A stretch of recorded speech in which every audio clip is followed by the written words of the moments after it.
Innal hamdalillah nahmaduhu wa nasta'inuhu wa nastaghfiruh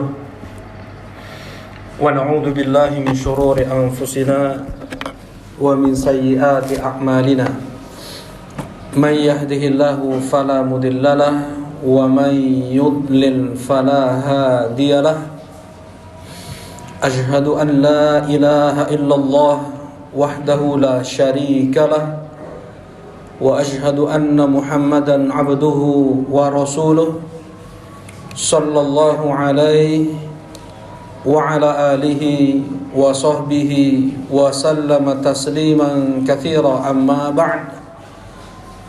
Qala Allah Ta'ala fil Qur'anil Karim, ya ayyuhalladzina amanu taqullaha haqqa tuqatih wa la tamutunna illa wa antum muslimun.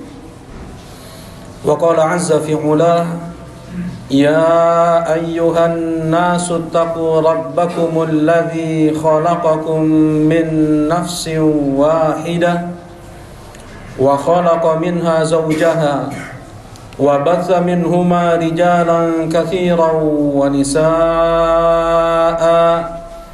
wattaqullaha alladzi tasaaluna bihi wal arham innallaha kana 'alaikum raqiba. Wa qala subhanahu, ya ayyuhalladzina amanu taqullaha wa qulu qawlan sadida yuslih lakum a'malakum wa yaghfir lakum dhunubakum wa may yuti'illaha wa rasulahu faqad faza fawzan 'azima. Ibadallah, fa inna khairal hadithi kitabullah wa khairal huda Muhammadin sallallahu alaihi wa ala alihi wasallam wa syarral umuri muhdatsatuha fa inna kulla muhdatsatin bid'ah wa kulla bid'atin dhalalah wa kulla dhalalatin finnar. A'adani Allah wa iyyakum minad dhalalati wan nar. Ma'asyiral muslimin rahimani wa rahimakumullah. Kita bersyukur dan terus kita bersyukur kepada Allah Subhanahu wa taala. Kita bersyukur dengan memuji Allah yang segenap puja dan puji hanya miliknya. Kita bersyukur atas limpahan nikmat, rahmat, ihsan, kebaikannya yang melimpah ruah kepada kita. Tidak ada saat, detik, siang dan malam yang kita lalui kecuali kita tenggelam di dalam nikmat Allah. Wa ma bikum min ni'matin faminallah. Apapun nikmat yang sampai kepada kalian, semua itu datangnya dari Allah. Seseorang barulah dikatakan bersyukur apabila dia menisbatkan semua nikmat itu datangnya dari Allah, bukan karena kecerdasannya, bukan karena kekuatannya, bukan karena kepiawaiannya, hartanya, keluarganya, bukan. Allah, wa ma bikum min ni'matin faminallah. Apapun nikmat yang sampai kepada kalian, semua itu datangnya dari Allah. Nisbatkan nikmat yang tidak mungkin kita hitung berapa nikmat yang telah kita rasakan. Wa in ta'uddu ni'matallahi la tuhsuha. Andaikan kalian mencoba untuk menghitung nikmat Allah, niscaya kalian tidak akan dapat menghitungnya. Sudah berapa kali kita bisa membalikkan kelopak mata kita dalam 1 menit, dalam 2 menit? Berapa kali kita bisa menutup kelopak mata kita dan membukanya kembali? Ketika tidak bisa ditutup saja, tidak bisa dia melihat. Kering mata dia. Bangun dari tidur dia tidak bisa membuka kelopak matanya. Apa yang mau dia perbuat? Jemari, kaki, setiap sendi menuntut untuk disyukuri setiap subuhnya. Mereka menuntut, diminta disedekahkan setiap sendi. Dalam satu tubuh manusia ada 360 sendi. Setiap tahlil 1 sedekah, setiap tasbih 1 sedekah. Dan yang mencukupi itu semua adalah 2 rakaat duha. Bersyukur. Berapa oksigen yang sudah kita hirup? Dan Nikmat terbesar Allah adalah nikmatul Islam, adalah nikmatul iman, adalah nikmatul tauhid, yang hanya dengan nikmat tersebut seseorang barulah jadi manusia sebenarnya di sisi Allah di dunia ini. Di dunia ini. Karena mereka yang tidak mempunyai iman, mereka yang tidak mempunyai tauhid, Allah tidak menganggap mereka manusia di dunia ini. Inna syarrad dawabi 'indallahi alladhina kafaru fahum la yu'minun. Di surat Al-Anfal Allah Subhanahu wa taala berfirman, sesungguhnya seburuk-buruk binatang di sisi Allah adalah mereka orang kafir yang tidak beriman. Yang Allah Subhanahu wa taala haramkan surga untuk mereka yang mati kafir, untuk mereka yang mati musyrik. Innahu may yusyrik billahi faqad harramallahu 'alaihi al-jannah wa ma'wahu an-nar wa ma lidh-dhalimin min ansar. Sesungguhnya mereka yang mati musyrik Allah haramkan untuk mereka surga. Allah haramkan untuk mereka surga. Mustahil mereka untuk masuk surga. Surga hanya dimasuki oleh muslim, oleh mereka yang berdoa hanya kepada Allah, bukan ke Nabi Muhammad, bukan ke Nabi Isa, bukan ke Uzair,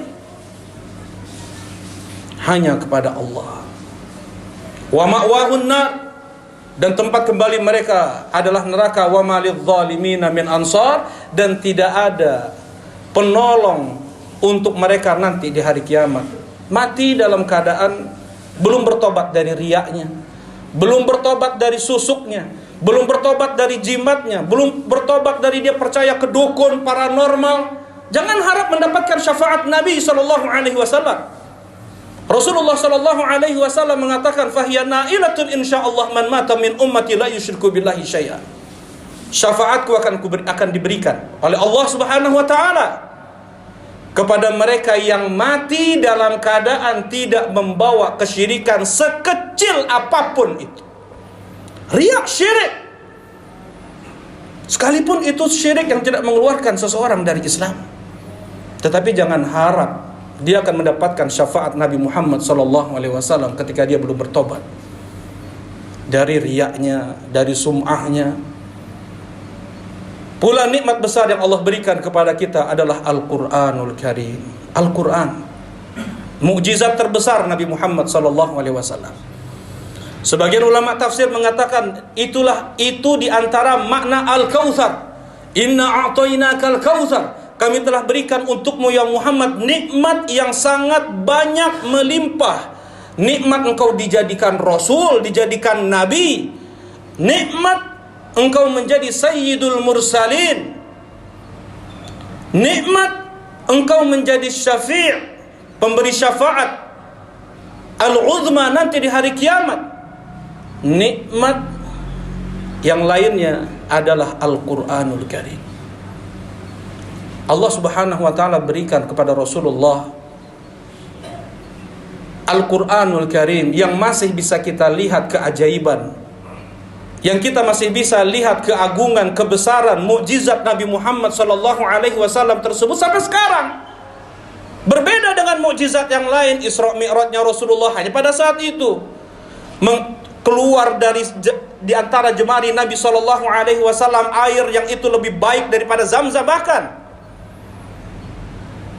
hanya pada saat itu. Ketika Nabi Ibrahim dilemparkan ke dalam api, api menjadi dingin dan penyelamat untuk Nabi Ibrahim. Hanya pada saat itu. Tongkat Nabi Musa berubah menjadi ular sungguhan, kemudian bercahaya telapak tangan Nabi Musa alaihi salatu wasallam. Hanya pada saat itu. Berbeda dengan Quran.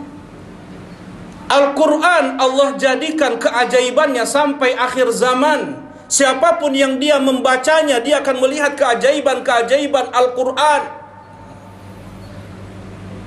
Mukjizat terbesar yang Allah berikan kepada Nabi Muhammad SAW. Kitabun anzalnahu ilaika mubarak. Kitab yang kami turunkan kepadamu berberkah ya Muhammad. Mendatangkan berkah Al-Quran itu untuk jiwa seseorang, untuk fisik seseorang, kesehatannya, untuk keluarganya, masyarakat, negara, alam semesta ini. Berberkah untuk alam semesta ini. Allah Subhanahu wa taala namakan Al-Qur'an dengan Al-Furqan. Tabarakalladzi nazzala Al-Furqan. Maha melimpah kebaikan Allah Subhanahu wa taala yang telah menurunkan Al-Furqan. Al-Qur'an pembeda. Mana yang halal, mana yang haram, jelas. Mana syirik, mana tauhid, jelas. Mana yang hak, mana yang batil, jelas. Mana Islam, mana kufur, jelas. Furqan, pembeda. Hitam putihnya jelas Islam ini. Nikmat yang sangat besar, tetapi berapa banyak? Al-Quran tidak dipedulikan oleh kebanyakan saudara-saudara kita. Itulah yang dikeluhkan oleh Rasulullah sallallahu alaihi wasallam 1400 tahun lebih kepada Allah Subhanahu wa taala. Rabbi, inna qaumi ittakhadhu hadzal qur'ana mahjura. Wahai Rabb, sesungguhnya kaumku mereka menghajar, mereka menjauhkan diri mereka dari Al-Qur'an ini. Tidak mereka berikan perhatian. Tidak mereka jadikan Al-Qur'an pedoman. Tidak mereka jadikan Al-Quran sebagai prinsip hidup mereka dalam membina keluarga, anak istri. Mau dibawa kemana anak istri? Ke kampung mana mau dibawa? Ada surga, ada neraka. Kita berusaha untuk balik mudik ke kampung kita yang sebelumnya ketika ayah kita Adam alaihi salatu wasalam sebelum beliau diturunkan ke bumi ini. Kita berbekal untuk bisa kembali ke sana. Jangan salah kampung. Kekal abadi di neraka. Karena kesyirikan, karena kekufuran. Tidak tahu. Saya tidak tahu riba, saya tidak tahu zina haram, saya tidak tahu khamr haram. Saya tidak tahu bahwasanya judi itu haram. Gak tahu saya kenapa gak belajar? Al-Quran ada di rumah, Al-Quran ada di mana-mana. Kenapa tidak dipelajari? Cukup Allah mengazab seorang Yahudi dan Nasrani karena dia mendengar nama Nabi Muhammad SAW, kemudian dia mati dan tidak beriman. Rasulullah bersabda, la yasma'u bi yahudiyyun wala nasrani thumma yamut yauma yamut la yu'minu bi illa kana min ahlin nar. Tidaklah seorang Yahudi dan Nasrani mereka mendengar namaku. Pernah mereka mendengar Muhammad? Asyhadu anna Muhammadar Rasulullah, terkumandangkan azan. Dengar mereka nama Muhammad, dengar mereka nama Islam. Kemudian dia mati. Di hari dia mati, dia tidak beriman dengan apa yang datang kepadaku, kecuali dia menjadi penghuni neraka, dipastikan oleh Nabi SAW. Bagaimana dengan Muslim? Lahir dari keluarga Muslim dan Muslimah. Dari kecil dia mendengar azan. Kecil dia luar biasa, getol, rajin untuk membaca Al-Quranul Karim. Di guru-guru ngajinya. Kemudian setelah dia dewasa tidak tahu hukum tato, tidak tahu hukum pacaran, tidak tahu hukum yang sangat terang di dalam Al-Quran. Allah jelaskan mana hitam putihnya. Apakah mungkin diberi uzur Muslim ini dan tidak diberi uzur Nasrani dan Yahudi ini? Kenapa dia tidak belajar? Kenapa tidak dia dalami Al-Quranul Karim yang keajaibannya sampai akhir zaman? Lau anzalna hadzal Qur'ana ala jabal la ra'aitahu khashi'an mutasaddian min khasyatillah. Andaikan kami turunkan Al-Quran ini ke gunung, engkau akan lihat gunung tersebut hancur lebur, tunduk hancur lebur karena takut kepada Allah Subhanahu wa taala. Apakah karena zatnya? Karena sampul kertasnya itu diletakkan di gunung hancur lebur gunung? Makna yang terkandung di dalamnya itu yang membuat semangat seorang mukmin di dalam hatinya berapi-api. Itu yang membuat dia bisa beramar ma'ruf wa nahyu 'anil munkar. Itu yang membuat seseorang bertambah takut kepada Allah. Yang membuat seseorang bertambah cintanya kepada Allah, bertambah kuat ketawakalannya kepada Allah. isi kandungan dari Al-Quran. Kitabun mubarak, kitab yang berberkah Allah turunkan. Aqulu qawli hadza fa'tabiru ya ulil absar.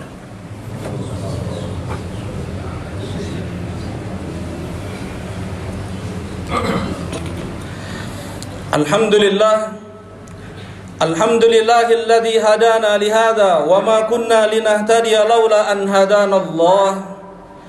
Wassalatu wassalamu ala habibina wa sayyidina wa khalilina Muhammad ibn Abdullah wa ala alihi wa sahbihi wa man ittaba'ahu bihudah. Asyhadu an la ilaha illallah wahdahu la syarika lah wa asyhadu anna Muhammadan abduhu wa rasuluhu la nabiyya wa la rasula ba'dah. Amma ba'd.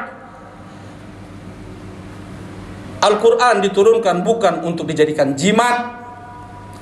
Al-Quran diturunkan bukan untuk dijadikan hiasan rak buku kita. Al-Quran diturunkan bukan untuk menjadi penghias rumah-rumah kita digantung-gantung.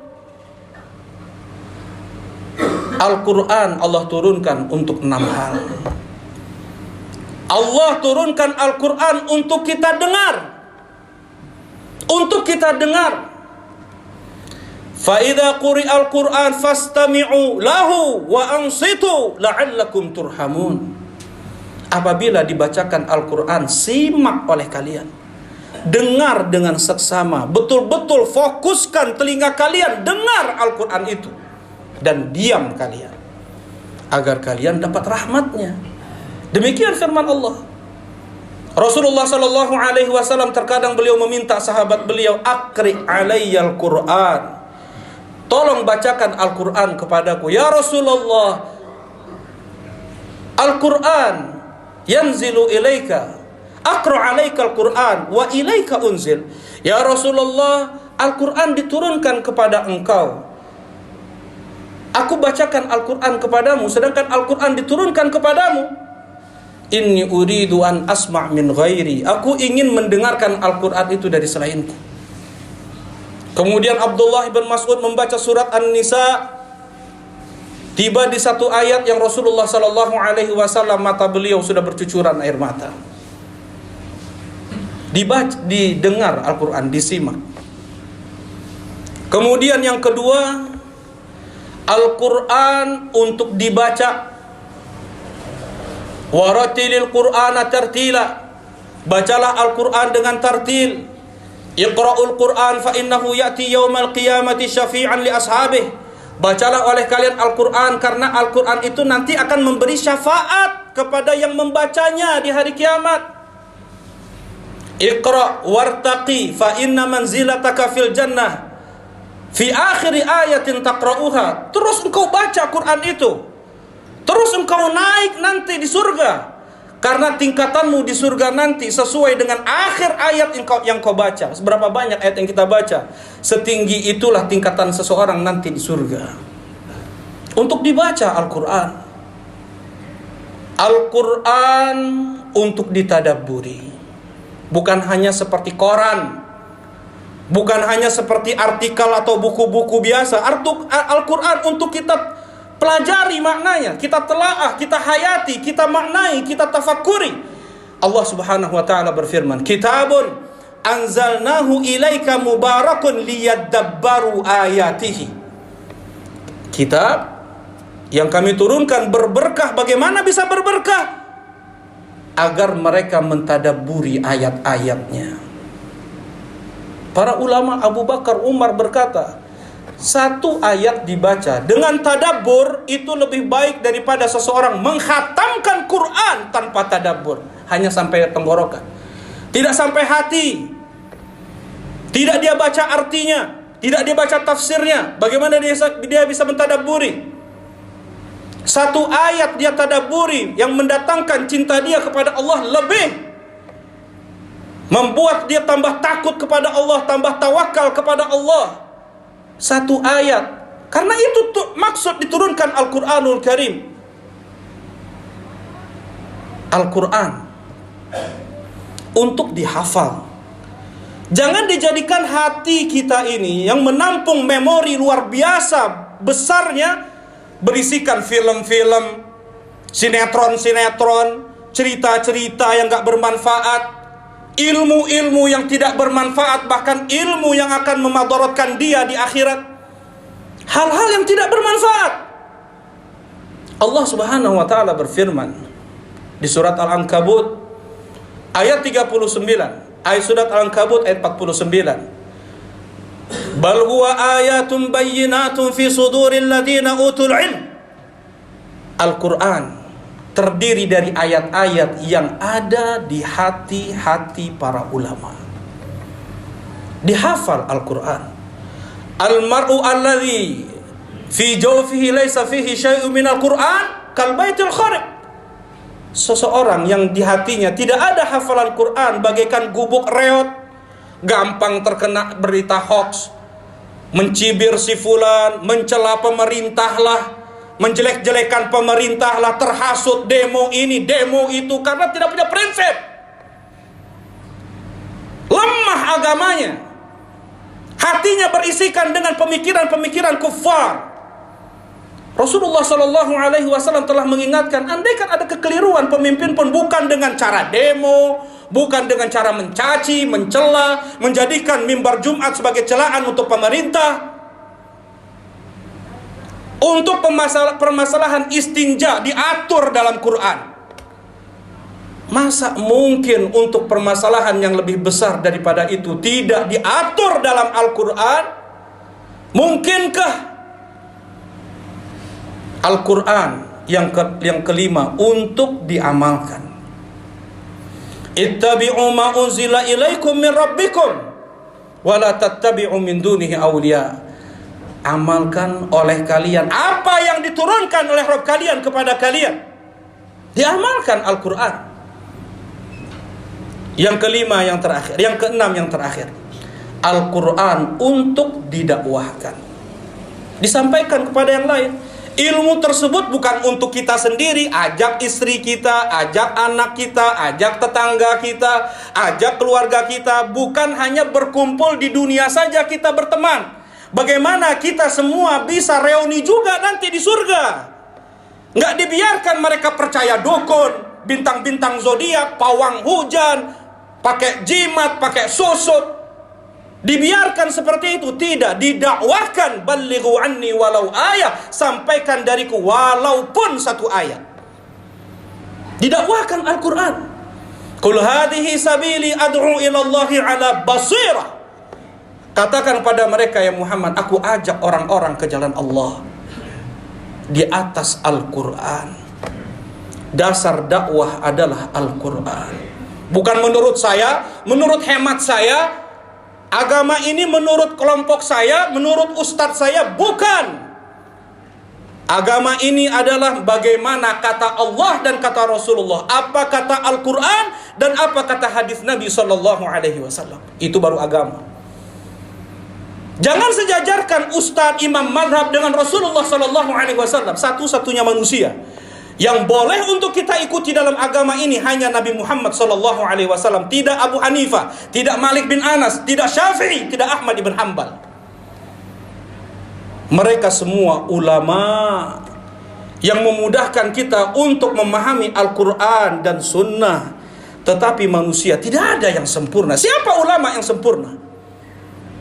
Walhamdulillah. Mudah-mudahan kita bisa memberikan hak Al-Quran. Dan mudah-mudahan kita bisa diberi syafaat oleh Al-Quran nanti di hari kiamat. Allahumma gfir lil muslimina wal muslimat wal mu'minina wal mu'minat al ahya minhum wal amwat. Rabbana la tuzigh qulubana ba'da idh hadaitana wa hab lana min ladunka rahmah innaka antal wahhab. Rabbana atina fid dunya hasanah wa fil akhirati hasanah wa qina adzaban nar. Alhamdulillah wa sallallahu ala rasulillah.